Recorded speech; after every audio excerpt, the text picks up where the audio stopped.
Hello students, आप सभी का आपकी अपनी ऑनलाइन एजुकेशन की कक्षा में स्वागत है। और प्रिय छात्रों, मुझे बताते हुए इतिहास हो रहा है कि आपकी 11वीं क्लास की इकोनॉमिक्स की क्लासेज में इकोनॉमिक्स का पहला पार्ट स्टैटिक्स पार्ट पूरा हो चुका और उसके बाद आज हम इसका दूसरा पार्ट भारतीय अर्थव्यवस्था में स्वतंत्रता प्राप्ति के समय उसकी क्या दशा थी उसके बारे में हम अध्ययन करेंगे इस लेसन में। तो इसकी जो आपकी दूसरी किताब है, इस बुक का नाम है आपका भारतीय अर्थव्यवस्था का विकास। जो +1 में सेकंड पार्ट है वो भारतीय अर्थव्यवस्था विकास है। तो विकास किसे धीरे धीरे कैसे किस प्रकार हम उसकी चर्चा करेंगे। तो स्टैटिक्स भाग में आप बच्चों का अच्छा रुझान, आप लोगों ने अच्छे से सीखने का प्रयास किया और काफी कुछ सीखा। वीडियो जितनी भी हमने बनाए उनका बड़ा ही फायदा रहा। तो मुझे उम्मीद है आप इसी प्रकार फर्स्ट पार्ट की तरह इस पार्ट में भी आप बड़ी रुचि लेकर के अपने अध्ययन को जारी रखेंगे और मैं भी आपके लिए जितनी ज्यादा कोशिश होगी अधिक से अधिक कोशिश के साथ आपके सामने आपके टॉपिक को पेश करने का प्रयास करूंगा। तो देखिए बच्चों, आज का जो हमारा पहला लेसन है वह है स्वतंत्रता प्राप्ति के समय भारतीय अर्थव्यवस्था की दशा कैसी थी और वो क्यों थी, क्या लक्ष्य थे, क्या महत्वपूर्ण कार्य थे, इन सब बातों पर हम चर्चा करने वाले हैं। सबसे पहले आपको लेकर चलते हैं उस भारत के जब 15 अगस्त 1947 को भारत आजाद हुआ था तो अंग्रेजों से हमें 200 सालों की गुलामी के बाद भारत मिला। तो किस प्रकार का मिला था, बहुत अच्छा था या बहुत बुरा था, या उसकी दशा आर्थिक दशा थी वो किस प्रकार की थी। तो सोचने वाली बात है बच्चों। आप सभी को पता है कि आज लगभग हमारे देश को आजाद हुए 75 वर्ष हो गए हैं। तो आज से 75 वर्ष पहले कितना विकास होगा, किस प्रकार का देश होगा, फिर जो देश गुलाम रहा हो उसमें जो औपनिवेशिक सरकारें थी उन्होंने इसका भरपूर शोषण किया था, उन्होंने कहा क्या छोड़ा होगा। तो उसको हम सिद्ध करने के लिए सबसे पहले देखते हैं हमारा chapter Indian economy on the events of the independence. स्वतंत्रता के समय भारतीय अर्थव्यवस्था की समृद्धि या प्रत्येक किसी भी देश का विकास देखना हो तो उसका पैमाना होता है कि उसकी प्रति व्यक्ति आय किसकी ज्यादा है। जिस देश की प्रति व्यक्ति आय, सकल प्रति व्यक्ति आय है जो वो ज्यादा हो तो उस देश को हम अधिक विकास मानते हैं उसका, और जिसकी प्रति व्यक्ति आय कम उसको कम मानते हैं। क्योंकि कुल आय से हम इसका अंदाजा नहीं लगा सकते। किसी देश का कुल आय है, हो सकता है उसकी कुल आय ज्यादा हो लेकिन उसकी जनसंख्या बहुत ज्यादा हो, तो उसका अंदाजा नहीं लगाया जा सकता। ये हमने पीछे 10th क्लास में भी पढ़ा था कि प्रति व्यक्ति आय निकालने के लिए हमें जनसंख्या जितनी भी आपने टोटल इनकम है पूरे देश की जो राष्ट्रीय आय है उसको जनसंख्या से भाग दे देंगे तो प्रति व्यक्ति आय जाएगी और इसके आधार पर हम एक देश की दूसरे देश के साथ तुलना कर सकते हैं। तो हम देखने के लिए हमने देखेंगे प्रति व्यक्ति आय जब हमारा भारत आजाद हुआ था 15 अगस्त 1947 को, तो 1950 और 51 की जो पहली जनगणना हुई थी देश की, उस जनगणना के अनुसार जो प्रति व्यक्ति आय थी वो थी 7,114 रुपये प्रति व्यक्ति। जो हर प्रति व्यक्ति आय कितनी थी, 7,114। लेकिन उसके बाद फ्रेंड 2011 और 12 के आंकड़े हमारे पास मौजूद हैं। 2011 और 12 में 41,255 रुपये हो गई। जो यहाँ 7,000 थी वो 41,000 पर चली गई, यानी इसके बाद इसका विकास हुआ। यदि हम उसके बाद 17 और 18 के आंकड़े उठाते हैं तो इसमें हमारे 1,12,835 रुपये प्रति व्यक्ति आय बैठती है देश की। तो इसका मतलब यहाँ और भी तेजी से विकास हुआ। तो इसका मतलब इस समय जो अर्थव्यवस्था है ये अर्थव्यवस्था इस अर्थव्यवस्था से विकासशील है, या हम कहें कि ये अर्थव्यवस्था इससे पिछड़ी हुई है और ये अर्थव्यवस्था इससे पिछड़ी हुई है।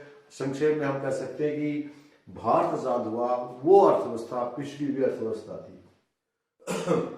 तो उस पिछड़ी हुई अर्थव्यवस्था थी, इसी को हमने जानना था। लेकिन उसमें देखते हैं कि इस समय भारतीय अर्थव्यवस्था की संरचना, इस समय भारतीय अर्थव्यवस्था की संरचना किस प्रकार की थी।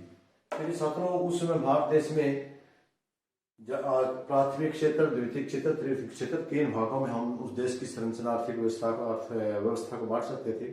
जिसमें जो हमारी अर्थव्यवस्था है उसमें प्राथमिक क्षेत्र से इनकम, द्वितीयक क्षेत्र और तृतीयक क्षेत्र, इनको मिला करके, जैसे कि ऑलरेडी आप 10th क्लास में सीख चुके हैं कि प्राथमिक क्षेत्र में प्रकृति से जुड़े हुए संसाधन आते हैं जिनसे जैसे कि कृषि। द्वितीय क्षेत्र में वे संसाधन आते हैं जो मनुष्य के द्वारा तैयार किए जाते हैं, जैसे कि उद्योगों का कार्य। और तृतीय क्षेत्र में सेवाएं शामिल होती हैं। तो इनका कितना कितना अंश रहा हूं देश में, तो हम इसमें पढ़ेंगे कुछ इन क्षेत्रों का राष्ट्रीय आय में योगदान क्या रहा, और कार्यशील जनसंख्या के रोजगार के रूप में इन क्षेत्रों का सापेक्षिक महत्व क्या है। इन बातों को जानना जरूरी है। इस वीडियो में हम जानेंगे कि सबसे पहले हम जानते हैं कि जो हमारे 3 क्षेत्र है, प्राथमिक क्षेत्र, द्वितीय क्षेत्र, तृतीय क्षेत्र। ये प्राथमिक क्षेत्र राष्ट्रीय आय में क्या योगदान देगा, ये बात जाननी जरूरी है, क्योंकि हम इस क्लियर करने के लिए अर्थव्यवस्था संरचना है उसको जानने के लिए, क्योंकि पिछड़ी अवस्था हमने बताया कि पिछड़ी अर्थव्यवस्था थी, उसका क्या कारण था। तो उसमें जो प्राथमिक क्षेत्र है उसका 58.7% योगदान है। और आपको सुना भी है कि भारतीय अर्थव्यवस्था कृषि अर्थव्यवस्था है।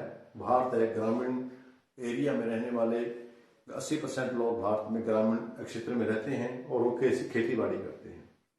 तो जब 1900 की हम बात करें स्वतंत्रता प्राप्ति समय, तो उस समय पर जो हमारा प्राथमिक क्षेत्र था राष्ट्रीय आय में उसका योगदान 58.7% था।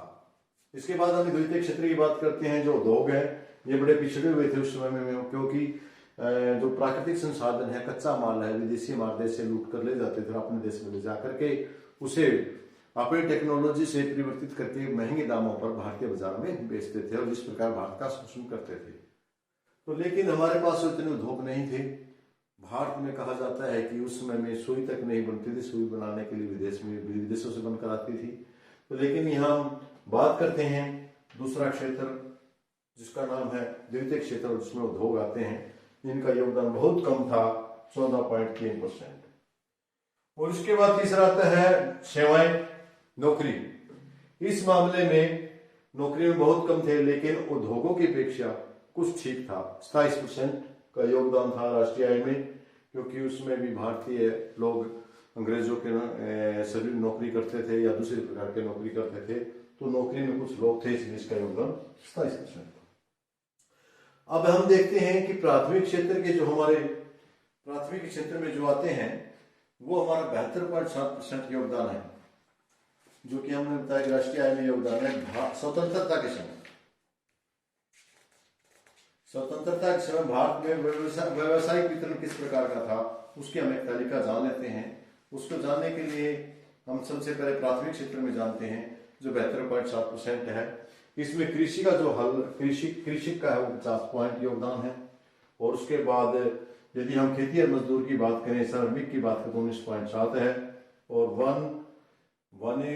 बागवानी, मछली और पशुपालन का 2.4 है और खनन का 0.6 है।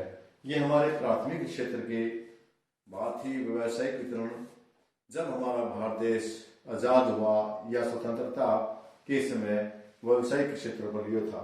जो खेती है वो 50% और जो श्रमिक है वे आपके 19.7, मछली पशुपालन 2.4, खनन 0.6%। इसके बाद आता द्वितीय क्षेत्र।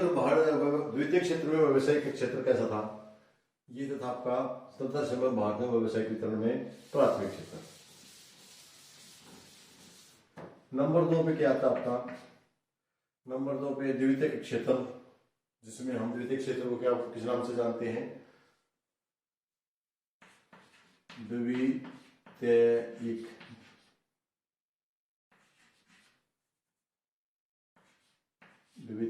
क्षेत्र। इसमें हम क्या क्या शामिल करेंगे द्वितीय क्षेत्र में, इसमें हम शामिल करेंगे छोटे और बड़े उद्योग।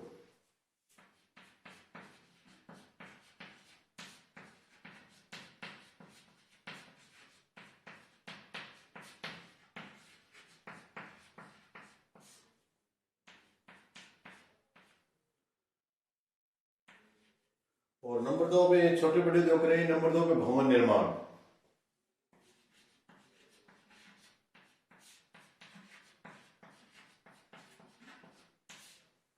हम बात करें स्वतंत्रता समय भारत में व्यवसायिक वितरण किस प्रकार था। पहले हमने 1 नंबर द्वितीय क्षेत्र में बताया, नंबर 2 हमने द्वितीय क्षेत्र में बताया और नंबर 3 में हम तृतीय क्षेत्र में लेते हैं।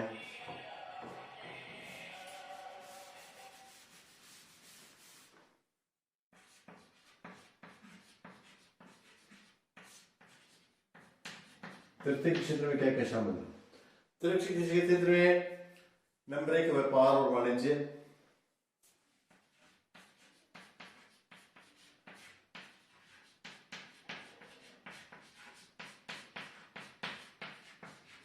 जितने व्यापारिक सौदे थे, व्यापार का कार्य था, वो हम तृतीय क्षेत्र में शामिल करते हैं। ये हमारा था 5.2। ठीक है। और इसके बाद हमारा जो था परिवहन, भंडार और संचार, नंबर 2 परिवहन, भंडार, संचार। ये भी थे हमारे। तो ये कितना था? ये हमारा उस टाइम का था 1.4।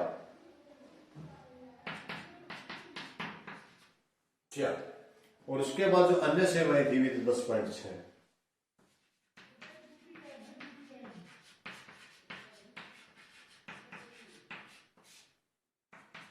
10.6।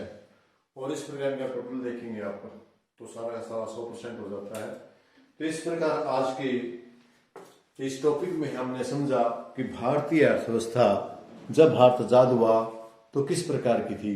उसकी अर्थव्यवस्था बड़ी ही नाजुक हालत में थी, पिछड़ी हुई थी। और उस समय जो भारत के प्राथमिक, द्वितीयक, तृतीयक क्षेत्र थे, ये बिल्कुल ही पिछड़े हुए थे। इनमें प्राथमिक क्षेत्र ज्यादा थे जो हमारे कृषि से जुड़ा हुआ था, द्वितीयक क्षेत्र तो बहुत ही ज्यादा कम योगदान था, तृतीयक क्षेत्र में व्यापारिक सौदे वगैरह होके कुछ न कुछ था। इसके बाद हम बात करते हैं जो कृषि एक मुख्य व्यवसाय था। कृषि जो भारत का जो प्राथमिक क्षेत्र होता है, कृषि उसका मुख्य व्यवसाय था। स्वतंत्रता के समय भारत के लगभग 72.7% जनसंख्या कृषि कार्य में लगी हुई थी। संसार के अन्य देशों में कृषि पर निर्भर जनसंख्या भारत की तुलना में बहुत कम था। इंग्लैंड तथा अमेरिका में 2%, जापान में 12%, जर्मनी में 4% जनसंख्या कृषि पर रहती थी। यानी भारत में कृषि पर सबसे ज्यादा थी।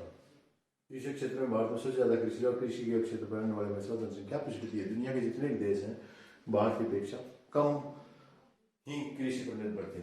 उद्योगों का कम विकास, स्वतंत्रता में के भारत में स्वतंत्रता के समय उद्योगों का, धंधों का, खानों का आदि पर केवल 9% लोग निर्भर थे। संयुक्त राज्य अमेरिका में 32, इंग्लैंड में 42, जापान में 39% लोग इन कामों में लगे हुए थे। इससे सिद्ध होता है कि भारत में केवल 14.3% लगे हुए थे उद्योगों में। तो इससे सिद्ध होता है कि जो भारतीय अर्थव्यवस्था है वो बड़ी नाजुक हालत में थी, कमजोर थी। उद्योगों के मामले में तो बहुत ही ज्यादा कम थी। और नंबर 3 असंतुलित विकास। जो हमने अभी आपको बताया, इससे स्पष्ट होता है कि भारतीय अर्थव्यवस्था के असंतुलित विकास को प्रकट करती है। विकास संतुलित तब होता है जब अर्थव्यवस्था के सभी क्षेत्रों का समान रूप से विकास हो। भारत के संदर्भ में द्वितीयक, तृतीयक क्षेत्र का विकास केवल शिशु अवस्था में था, क्योंकि जिस टाइम भारत स्वतंत्र हुआ तो उस समय एक जैसे बच्चा होता है उसी प्रकार का था, क्योंकि नया नया नए स्वतंत्र भारत का जन्म हुआ था। उस समय सारे क्षेत्र शिशु अवस्था में थे, बचपन काल में थे, ये हम इसको कह सकते हैं। तो स्वतंत्रता प्राप्ति से भारतीय कार्यशील जनसंख्या के व्यवसायिक वितरण का मूल्यांकन भी हमारे समक्ष भारतीय अर्थव्यवस्था का एक निराशाजनक तस्वीर प्रस्तुत करता है, क्योंकि कार्यशील जनसंख्या का बहुत बड़ा भाग कृषि के क्षेत्र में था। जो अधिकतर लोग थे सारे भारत की जितनी अधिक, मैं जैसे पहले बताया कि भारत की अधिकतर जनसंख्या गांव में निवास करती है, 80% जनसंख्या, और वो जनसंख्या सारी की सारी गांव वाली कृषि पर निर्भर करती है। चाहे मजदूरी का कार्य है, चाहे खेती का कार्य है, किसी प्रकार का कार्य है, तो उस पर निर्भर करती है। तो वास्तव में यह समूह निर्धनता की ओर संकेत करता है, जिसके समय की 2 रोटी के लिए उससे संघर्ष करना पड़ता है। यानी वो सिर्फ खाने पीने तक ही सीमित था, विकास की बात तो सोच ही नहीं सकता। तो फिर इस छात्रों, स्टूडेंट, आज के टॉपिक में इतना ही काफी। तो आपको ये ध्यान रखना है कि हमें इस चैप्टर में, आज के वीडियो में हमने भारत आजाद हुआ उस समय क्या अवस्था थी भारत की, इसके ऊपर चर्चा करना है। वो अपने आंकड़ों के जरिए या फिर आपने उसके क्षेत्रों के जरिए उसको दर्शाना है कि भारतीय अर्थव्यवस्था पिछड़ी अर्थव्यवस्था थी। इन्हीं शब्दों के साथ आप बच्चों का बहुत बहुत धन्यवाद। और रेगुलर मिलते रहेंगे आपको, रेगुलर हर रोज इसी समय आपको वीडियो मिलती रहेगी। उनको देख करके अपना ध्यान जारी रखिए, कार्यरत रेगुलर करते रहिए, बढ़ते रहिए और पढ़ते रहिए, सफलता हासिल करते रहिए। धन्यवाद।